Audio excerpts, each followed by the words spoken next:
Welcome. Adele Anderson from lifecoachadele.com, and welcome to today's talk. Our Friday empowerment session is about happiness or gratitude. What is the difference? I heard a rant today on Facebook that talked about forget about happiness, just go for gratitude. Like how do you actually grasp happiness? But I ask you the question, has anybody gone to war because they're missing gratitude? Has a kid picked up a K, whatever they're called, machine gun and gone into a school and killed schoolmates because they're lacking gratitude? What are the types of things that people do, and why do they do them? Well, the facts are in. Countries go to war because people don't want to be in the situation that they're in any longer, because they're extremely unhappy. And this is basic psychology, that we don't change until it's too uncomfortable to remain the same. And that change that we're seeking is to take us out of unhappy situations and put us back into control, a place where we feel happy. So I kindly disagree with the perception that we need to set aside looking for happiness or achieving happiness and just stay with gratitude. Where the perception is, in my view, faulty, is that gratitude is a stepping stone to happiness. It's one of the things that we have that create happiness inside of us.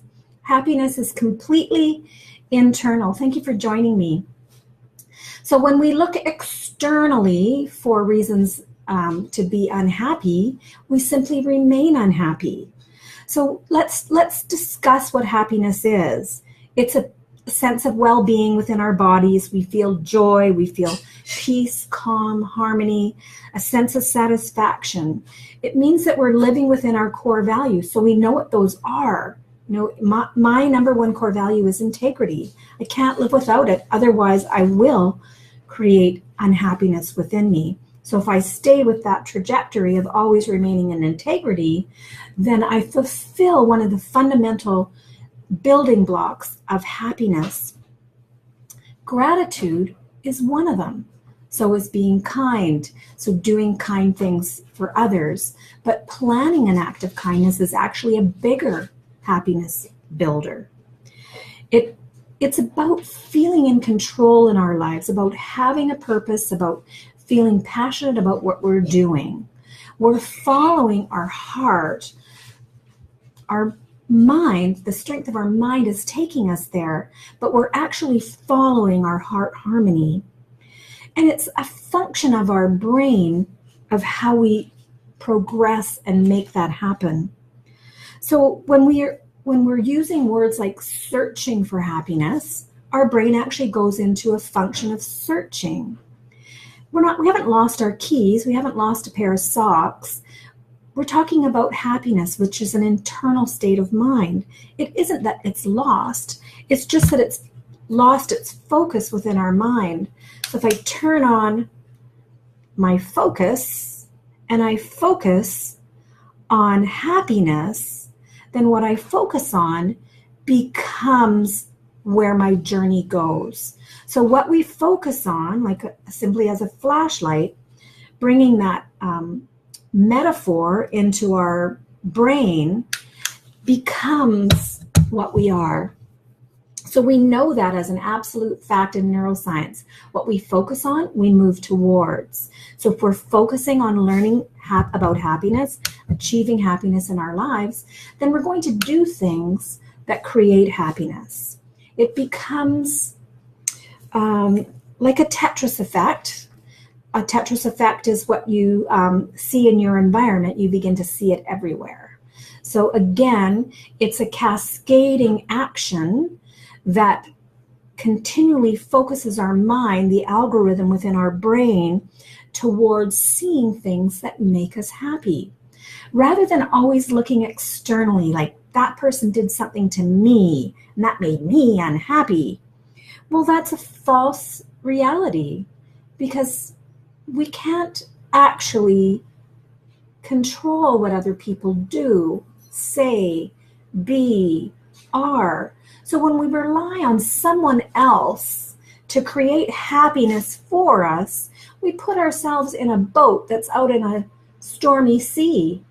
It's a very precarious position to be in, where when we create a stability, a foundation of happiness that we live on, then we create a stable foundation and we solidify ourselves in a situation that is under our control. The other things that often happen is we give it a future date. We say, when my child, and I see this often in grieving, a parent will say, when my child has a house and has a family, then I will deal with the loss of my husband. I don't have time to do that right now. It's just not, I don't have time for it. I've got to look after them. And so what they do is they set up a time in their brain in the future where something is going to happen. And I can tell you for an absolute fact, that day comes. That grief has to be dealt with. It is not to be set aside for long. You can give it a future date. You can say, I don't have time to deal with it because I'm doing something else, and that's all fine and noble. But that date will come and the grief will have to be dealt with at that time. And I see people going into deep depressions. They have no idea where it's coming from. But then if they look back in their minds, they can say, I made a choice.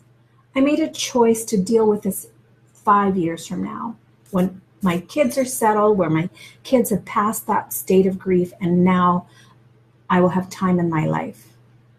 It happens. So to be aware of it. Happiness doesn't exist somewhere in the future. It exists inside of us. So when we externalize happiness, it evades us because we've given it a future time. We give it a future place. When I have a bigger house, I'll be happy. When I have a red sports car, I'll be happy. When I leave my marriage, I'll be happy. But wherever you go, there you are. So it's not about necessarily, I'm not saying in every situation, it's not about the other person in the marriage. It's not about the bigger house. It's not about not having the right car. It's about what's happening inside. We've got to look inside. So internally rather than externally. It's not happening out in the world. It's happening inside our mind. And we have control over it. Thank you for joining. So it's a function of our brain. It's the way we focus. I used the analogy of the flashlight earlier. So what we focus on, we become. So we create a cascading action of what we believe to be true. And then we go out and we make that happen. So if we're looking for someone else to create it inside of us, we will be forever seeking happiness. We must build it for ourselves. And there are absolutely proven scientifically ways for us to build and maintain happiness within ourselves. Gratitude is one of those things. So living in gratitude, yes, will make us feel happier, but not to set aside your unhappiness, not to set aside thinking that happiness is unattainable. It's absolutely attainable. And there is a definite pathway, a map, proven exercises that we can do to install happiness and create it.